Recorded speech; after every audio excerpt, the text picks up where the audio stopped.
Tegas, ceria dan berkeyakinan, itulah saya, Zahra Khalisa binti Rosli dari Sekolah Kebangsaan Tasik Damai.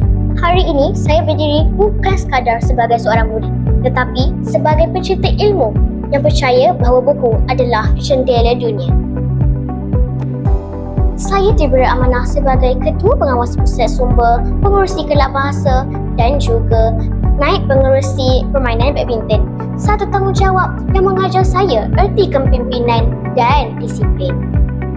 Dalam bidang akademik, saya pernah meraih anugerah murid cemerlang, Johan Pertandingan esei, Naib Johan Kuis Bahasa Melayu dan juga Naib Johan Pertandingan Pidato.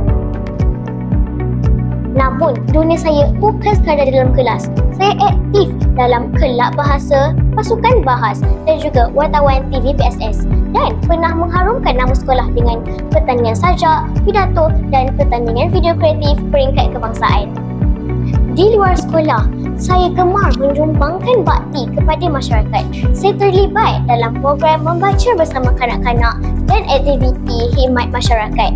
Kerana saya percaya ilmu bukan hanya untuk diri sendiri, tetapi untuk dikongsi bersama. Keistimewaan saya seorang yang gemar berbicara dengan penuh aspirasi. Saya suka membawa watak daripada buku ke dunia nyata. Saya mempunyai daya ingatan yang kuat dan bertahan dalam menyampaikan sesuatu. Saya yakin bahawa minat membaca inilah yang telah membentuk saya menjadi insan yang lebih berani, kreatif dan berwawasan.